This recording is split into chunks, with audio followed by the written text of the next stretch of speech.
الحمد لله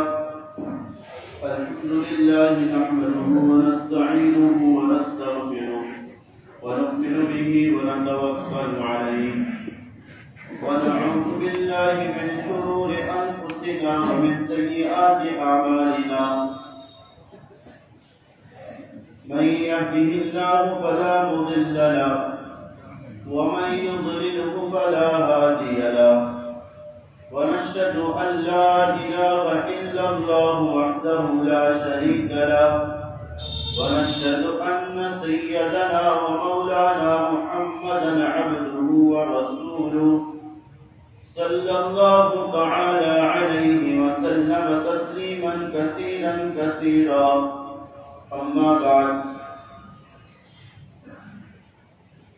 فقد جاء في الخبر والحديث عن النبي الأبر الصلاة والسلام عليه أنه قال من وجد في أنفسه 4 خصال فقد وجد الخير كله لسانا ساكرا وقلبا خاشعا وبدنا صابرا على البلاء وسودة لا تبغي حوبا في نفسها وماله أو كما قال عليه الصلاة والسلام.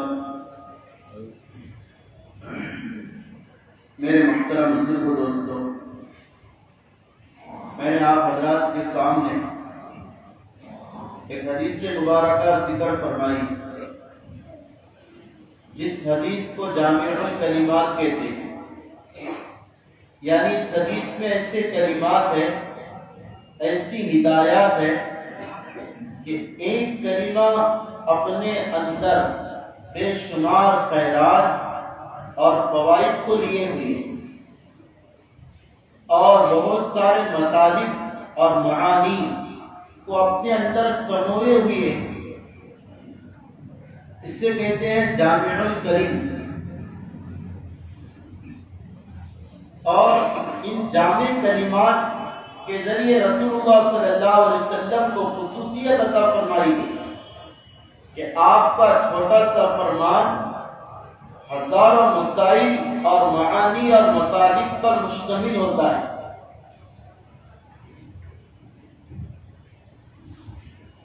حضرت امام شافعی رحمۃ اللہ علیہ کے باب میں آتا ہے، حدیث کا ایک چھوٹا سا ٹکڑا، یا ابا عمیر ما فعل النغیر، یہ حدیث کا ٹکڑا ہے جس کا مطلب ایک صحابی تھے ابو عمیر رضی اللہ تعالی عنہ، وہ پرندے پالا کرتے تھے.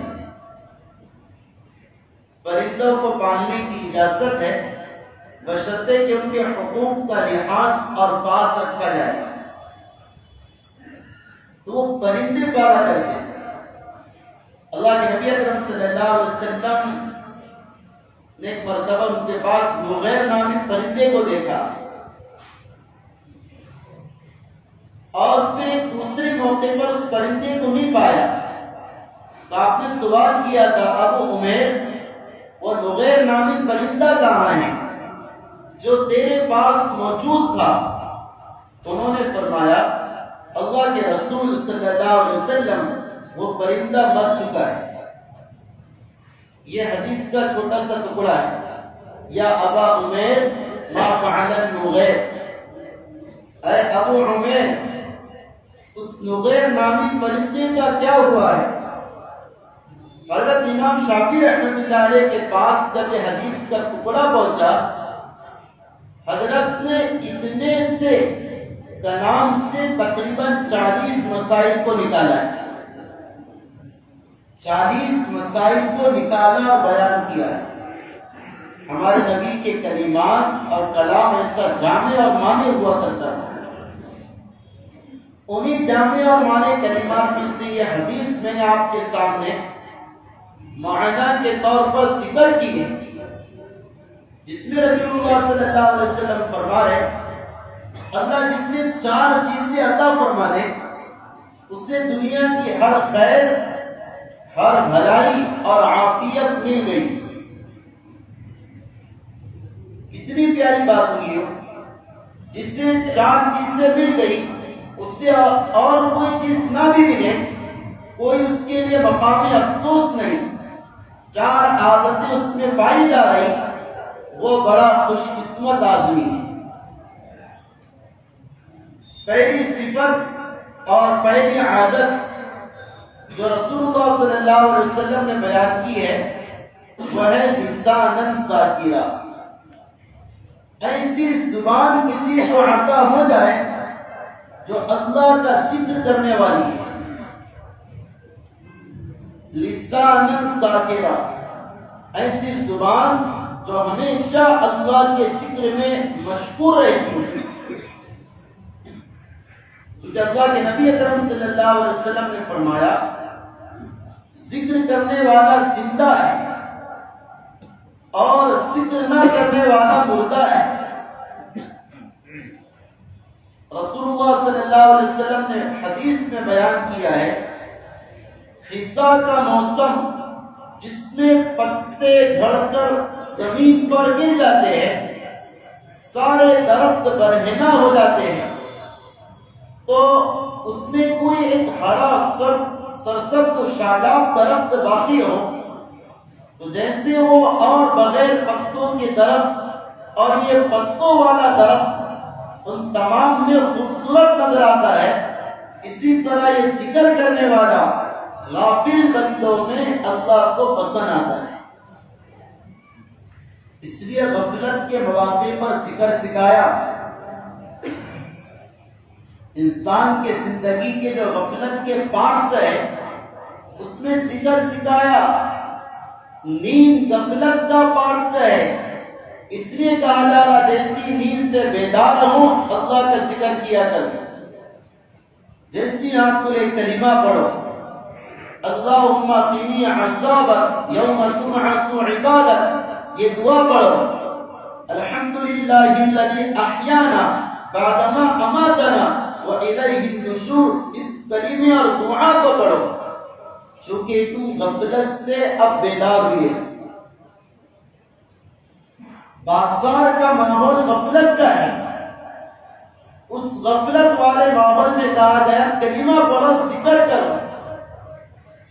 تنہائی کا ماحول انسان کو غافل کر دیتا اللہ تعالیٰ سے، وہاں کہا جا رہا جو تنہائی میں اللہ کو یاد کرے گا اللہ مجمع میں اس کا ذکر خیر کرے گا فرشتوں میں۔ اس لیے زندگی کے جو بھی پارٹس ہیں غفلت کے، وہاں پر اللہ نے اپنی یاد دلائی، اپنا ذکر کرایا ہے تاکہ غفلت سے بندہ بیداری میں اور غفلت سے بندہ چستی میں نکل کر ظاہر ہو جائے اور اس کا دل زندہ رہے۔ دیکھو اللہ کے نام کا ذکر تو بڑی اونچی بات ہے، اللہ کے نام کی قدر اگر کوئی کر لیتا ہے اللہ اسے قدردان بنا دے گا۔ آپ نے بشر حافی کا نام سنا ہوگا رحمت اللہ علیہ، یہ ان کی زندگی کا شروع کا جو دور اور حصہ ہے یہ غفلت میں تھا، شراب پیا کرتے تھے اور اللہ کی نافرمانی میں مبتلا تھے۔ ایک مرتبہ شراب کے نشے میں تھے، کسی گلی سے راستے سے گزر رہے تھے، ایک پرچی اور کاغذ کا ٹکڑا نظر آیا، اس پرچی اور کاغذ کے ٹکڑے کو جب اٹھایا اس پر اللہ کا نام لکھا ہوا تھا۔ اللہ اکبر، مومن کا دل بھی دل ہوتا ہے، وہ نشے میں بھی اللہ کو یاد کرتا ہے۔ نشے میں اس ٹکڑے کو، کاغذ کے پرچے کو اٹھایا، اسے صاف کیا، منہ سے صاف نہیں کیا چونکہ شراب تھی منہ پر، ہاتھ سے صاف کیا اور کسی بلند مقام پر اسے رکھ دیا کسی کا پیر نہ پڑے۔ بس اتنا سا عمل ہے، اللہ کے نام کو زمین سے اٹھایا کسی بلند جگہ پر رکھ دیا۔ اللہ نے اس زمانے کے ایک ولی کی طرف انعام کیا کہ بشر کو جا کر بتا دو تم نے میرا نام زمین سے اونچی جگہ پر اٹھا کر رکھا، تیرا رب تیرا نام فرش سے عرش تک اونچا کر دے گا۔ اور پھر بشر حافی بنے، کیا بنے؟ بشر حافی، بڑے بزرگ بنے۔ اللہ حافی ان کو اس وجہ سے کہتے چپل نہیں پہنا کرتے،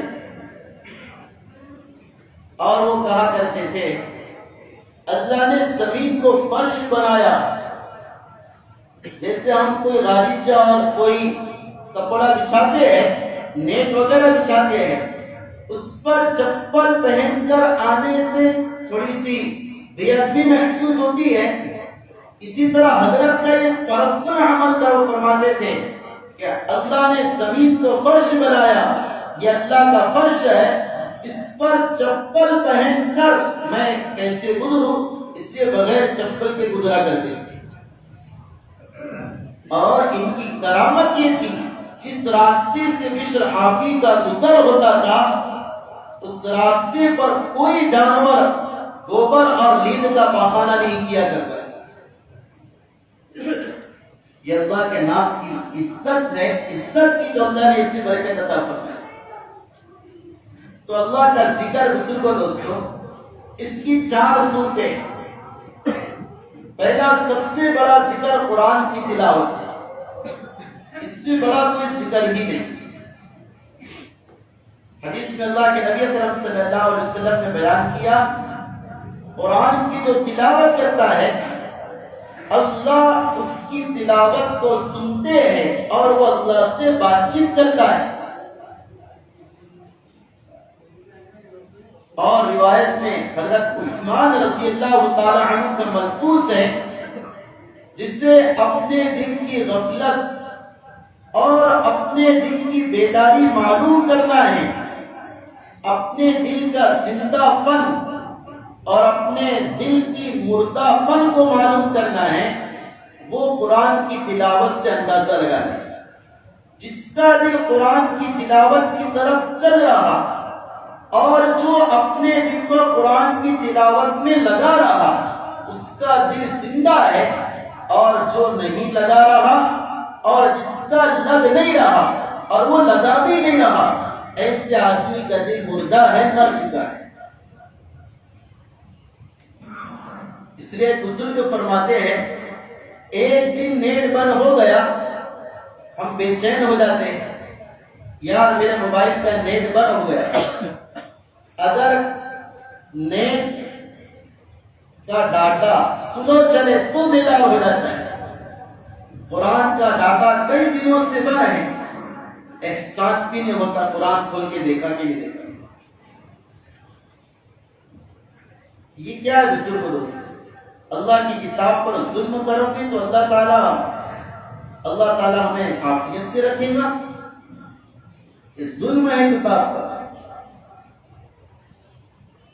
اس لیے آپ سے گزارش ہے، جس کو پڑھنا آتا ہے وہ قرآن کو پڑھنا جاری رکھے، جس کو نہیں آتا ہے وہ سیکھے۔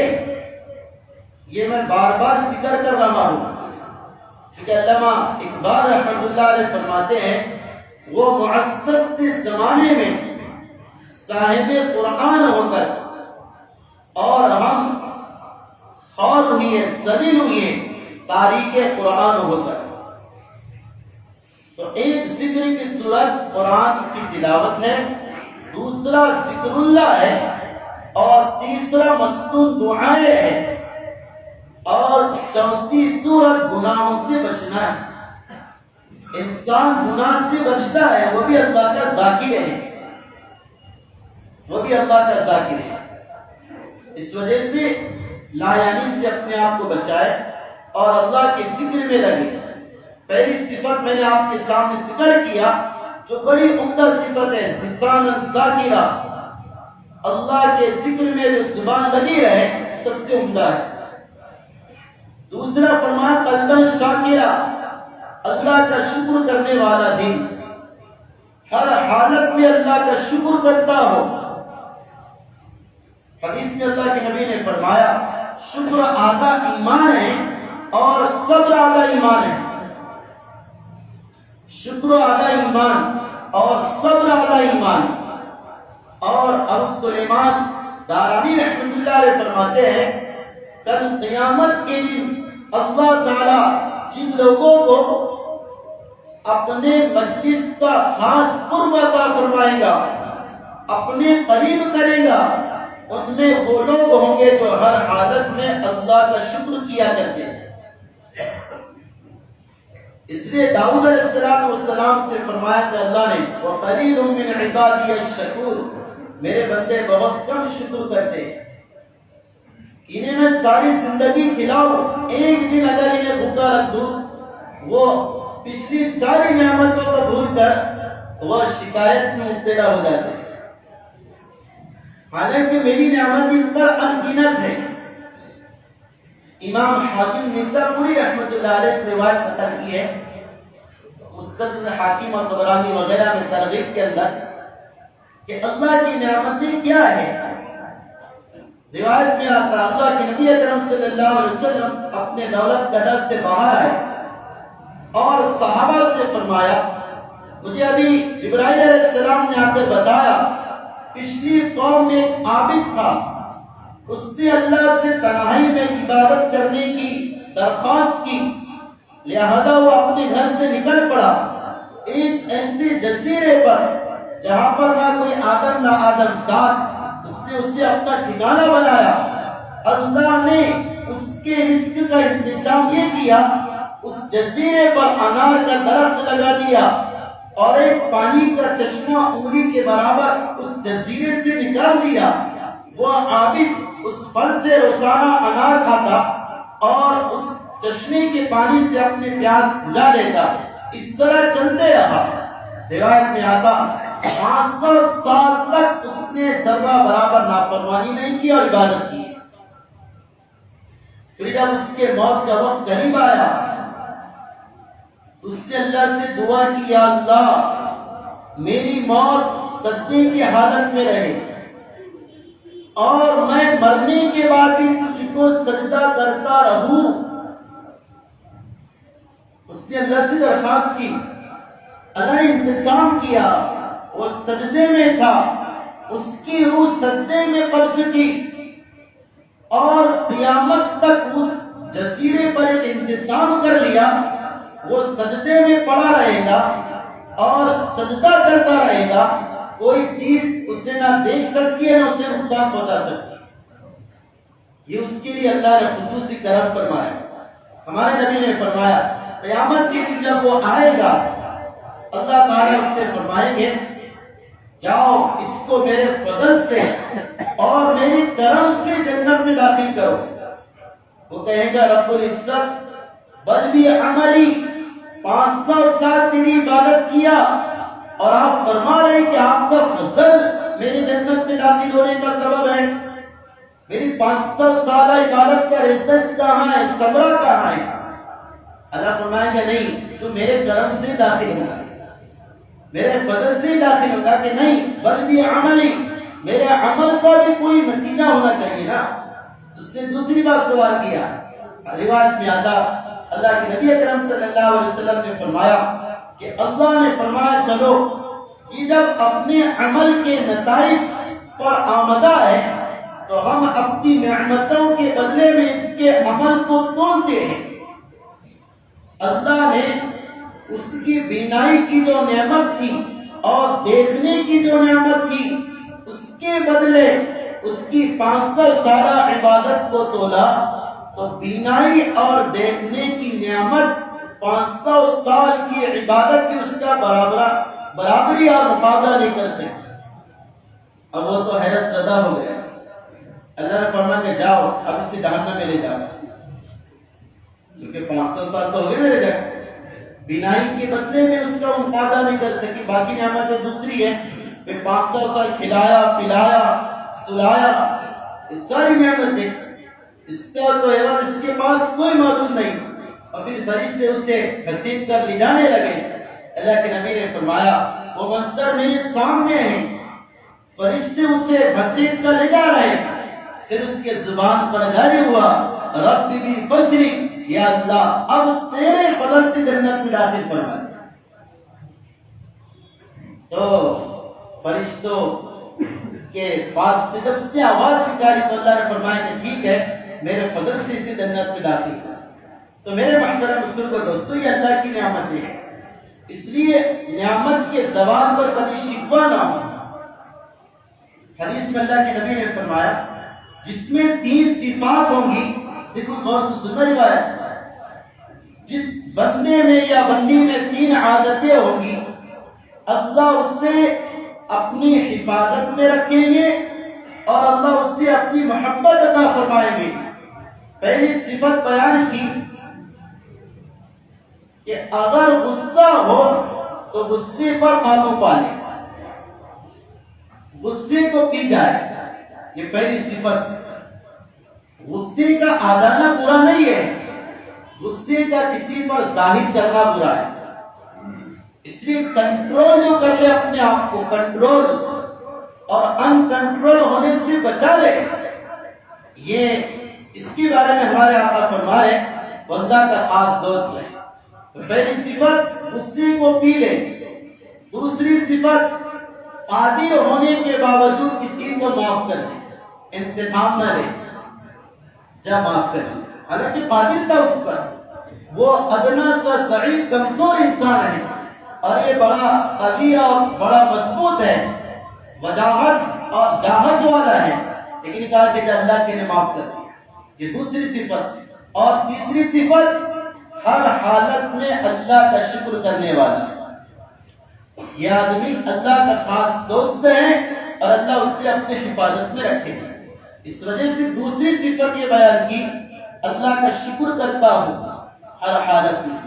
اس لیے دنیا کے معاملے میں کبھی اوپر والوں کو مت دیکھا کرو، یا اس سے ایسی بلڈنگ اور ایسی سے مکانات، تعمیرات اور اس سے لباسات، معقولات، مشروبات، قسم کی نعمتیں عطا کی اور مجھے تو چپل بھی عطا نہیں کی۔ امام سعدی رحمۃ اللہ علیہ کا واقعہ یاد آیا، حضرت ایک مسجد سے باہر نکلے، چپل نہیں تھی، تو تعجب ہو رہا تھا، چپل بھی نہیں، خیال آ جاتا ہے، خیال آنا برا نہیں ہے، تو چپل کے نہ ہونے کا تھوڑا دل میں خیال آ رہا تھا، تو اچانک سامنے سے ایک لنگڑے کو آتے ہوئے دیکھا، اس کے دونوں پیر نہیں تھے۔ حضرت نے کہا اللہ ٹھیک ہے، تیرا شکر ہے چپل لیا، اس کے تو تم نے پیر بھی نہیں لیا، اگر چاہتا تو میرے پیر بھی لے لیتا۔ یہ بزرگوں کو تنبیہ ہوتی ہے اللہ کی طرف سے۔ اس وجہ سے دنیا میں اوپر والے کو نہ دیکھیں، اس کی سیلری کیا ہے، کون کیسا ہے، نہیں، نیچے کو دیکھیں کہ اللہ نے اس سے اچھا مجھے بنایا ہے، اللہ نے اس سے اچھا مجھے رکھا ہے۔ اس دنیا میں وہ بھی لوگ ہیں جنہیں 2 وقت روزی بھی اور روٹی بھی نصیب نہیں ہوتی ہے، اللہ مجھے 2 وقت کھلا رہا، کہ میرے لیے اللہ کا شکر ہے۔ خیر، تیسری صفت ہے بدن صابرا علی البلاء، جسے صبر کی طاقت اللہ دے دے، اس سے ساری خیر مل گئی، برداشت، صبر، اللہ کے فیصلے پر صبر کی توفیق اللہ جسے دے دے، اس سے بڑی خیر مل گئی۔ اس لیے حدیث میں اللہ کے نبی نے فرمایا اللہ کسی نبی کو نبی نہیں بناتا جب تک کہ صابر پہلے اسے نہ بنائے، پہلے صابر حلیم بناتا ہے، اس کے بعد اللہ نبی بناتا ہے۔ کیسے صحابہ صبر کرنے والے تھے، اللہ کے نبی نے فرمایا، ایک صحابی ہے ابو سنان رضی اللہ تعالی عنہ، ان کے بیٹے کا انتقال ہوا، انہوں نے اپنے بیٹے کو اپنے ہاتھ سے قبر میں اتارا، اور جب اپنے معصوم بچے کو قبر میں رکھ کر اوپر آئے، ایک صحابی کھڑے تھے، انہوں نے ابو سنان سے کہا کہ ادھر آؤ، کہا کہ تمہیں تمہارے رب کی قسم بتاؤ اس وقت تمہارے دل کی کیا کیفیت ہے؟ کہا کہ میں نے اس کی موت کے وقت وہی کہا اور وہی ارادہ کیا جو ہمیں نبی کی تعلیم سے ملا ہے، معلوم ہوا ہے، اور ہمارے نبی نے فرمایا کوئی اللہ کسی کے آنکھوں کی ٹھنڈک لے لے، دل کا ٹکڑا چھین لے اور وہ انا للہ و انا الیہ راجعون پڑھ لے، صبر کرے، اللہ تعالیٰ اس کے لیے جنت کو وعدہ فرما دے، تمہاری صابر ہو۔ اور روایت میں آتا ہے، دیکھو ایک عجیب بات آپ کی برکت سے یاد ہے، ابھی آپ کو کوئی مصیبت پہنچی، مثال کے طور پر مثلا آپ کا جوتا چوری ہو گیا، یہ بھی مصیبت ہے، کیونکہ حدیث میں آتا ہے مسلمان کی ادنا تکلیف، چاہے ذہنی تکلیف ہو، بدنی تکلیف ہو، احساسات کی تکلیف ہو یا مالی تکلیف ہو، ہر تکلیف پر اللہ کی طرف سے اجر ہے، یہ روایت میں آتا ہے۔ تو کسی کا جوتا چوری ہو گیا تو مصیبت آ گئی، پڑھ لو انا للہ و انا الیہ راجعون، آپ کو ثواب ملے گا، ٹھیک ہے، ثواب نہیں دیا گیا آپ کے لیے، آپ صابر ہو گئے۔ پھر یہ جوتا چوری ہونے کے بعد آپ کو ایک ہفتے کے بعد یاد ہے، یار میرا جوتا چوری ہو گیا، تو مصیبت کا بعد میں یاد آنا اور پھر آپ بعد میں بھی انا للہ پڑھو، تو جتنا ثواب پہلی مرتبہ مصیبت پر ملا تھا اتنا ثواب دوسری مرتبہ اس کو یاد کر کے اور انا للہ ہی پڑھ کر بھی اتنا ثواب اللہ عطا فرمائے۔ سمجھ میں آئی بات؟ کسی کی موت واقع ہوگی وہ انا للہ پڑھ لے، پھر بعد میں موت یاد آئی، میرے والد کا انتقال یاد آیا، ماں کا انتقال یاد آیا، اور وہ اس وقت بھی انا للہ ہی پڑھے، جتنا ثواب پہلی موت پر اللہ نے اس سے عطا فرمایا تھا دوسری مرتبہ یہ کلمہ پڑھنے پر بھی وہ اجر اور ثواب اس سے عطا فرماتے ہیں۔ اس لیے ام سلیم رضی اللہ تعالیٰ حضرت انس کی والدہ ہے، حضرت انس رضی اللہ تعالیٰ خادم رسول ہے اور بڑی اللہ کے نبی کی خدمت کی، بڑا تعلق تھا اللہ کے نبی سے، اللہ کے نبی نے ان کو 3 دعائیں دی تھی خدمت کی برکت سے۔ یہ ام سلیم رضی اللہ تعالیٰ عنہ جب آپ مکہ سے مدینہ آئے، ہر ایک آپ کی خدمت میں کوئی نہ کوئی ہدیہ لا رہا تھا، یہ خاتون آئی، کہا کہ اللہ کے رسول میرے پاس کوئی ہدیہ آپ کے لیے نہیں، یہ بچہ ہے، سمجھدار ہے، ہوشیار ہے، آپ اپنی خدمت کے لیے قبول فرمائیں۔ تو حضرت انس خادم رسول بنے، جن کو رسول اللہ صلی اللہ علیہ وسلم نے 3 دعائیں دی۔ پہلی دعا دی یا اللہ انس کے اولاد میں برکت عطا فرما، اس کا اثر یہ تھا کہ حضرت انس فرماتے میری اولاد 120 میں نے دیکھی اور ہدایہ میں ہے ان کی ذاتی اولاد، خود ان کی ذات سے 80 اولاد ان کی پیدا ہوئی، 78 بیٹے اور 2 بیٹی ہیں اس کے حضرت انس میں، ان کی ذاتی، اور پوتے 40، تو اس طرح 120 ہو جاتے ہیں۔ یہ نبی کی دعا کی برکت تھی۔ اور دوسری دعا تھی یا اللہ اس کے رزق میں برکت عطا فرما۔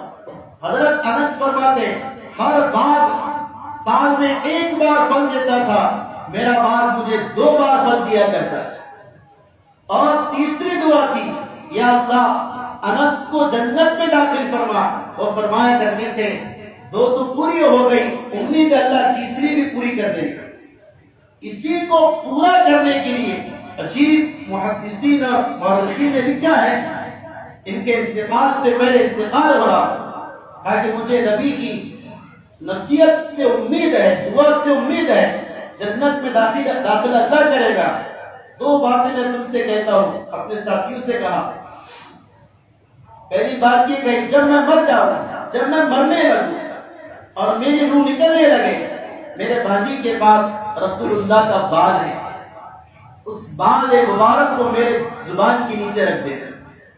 یہ پہلی وصیت کی حضرت انس رضی اللہ تعالیٰ عنہ۔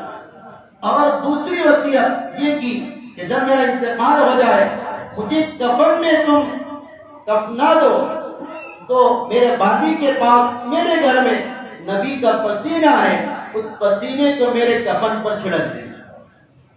یہ تو ان کی وصیت ہے۔ یہ حضرت انس بن مالک فرماتے میری ماں ام سلیم رضی اللہ تعالیٰ عنہ کا واقعہ جو ہے کہ میرا ابو طلحہ رضی اللہ تعالیٰ عنہ جو کہ ان کے باپ ہیں، باپ تو ان کے دوسرے طریقے، ام سلیم نے نکاح حضرت ابو طلحہ سے کیا تھا۔ وقت بھی ہوگا، ایک بات سن بس 2-3 منٹ میں۔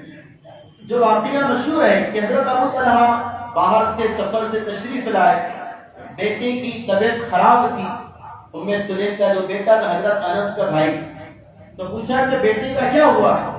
کہا کہ اچھا ہے، آرام اور سکون سے، اور ام سلیم فرماتے اس کا انتقال ہو چکا ہے۔ کیا ماں ہوگی؟ میں غور کر اس روایت پر تو دل کانپ اٹھتا ہے۔ ایک ماں نے کیسا برداشت کیا کہ بیٹا مر چکا ہے، دل کا ٹکڑا اللہ نے چھین لیا، اور وہ ماں اپنے شوہر سے کہہ رہی اسے سکون نصیب ہو جائے. ایسی مائیں تھی تو اس سے اولادیں پیدا ہوا کرتی. حضرت ابو طلحہ آئے, کھانا کھایا, بیوی سے ملاقات اور ہم سری بھی کی. صبح اللہ کے نبی کی خدمت میں گئے, کہا کہ اللہ کے رسول میں نے ابو طلحہ کے خاطر صبر کیا, اللہ کے فیصلے پر راضی رہی اور بچے کے انتقال کی خبر نہیں دی تاکہ انہیں تکلیف نہ ہو. میں نے اپنے صبر کے دامن کو چاک نہیں ہونے دیا. اللہ کے نبی نے فرمایا تیرے صبر کو اللہ نے قبول کر لیا. کہا کہ اس رات جو تم نے ملاقات کی اللہ اس میں برکت عطا فرمائے. محدثین فرماتے ہیں اس رات کی ملاقات کی برکت یہ تھی اللہ نے ایک بچہ لیا اور اس خاندان میں 700 علماء کو پیدا کیا ہے. ایک بچے لینے کی برکت سے صبر کی بدولت. اللہ تعالی عمل کی توفیق عطا فرمائے. باقی باتیں کریں.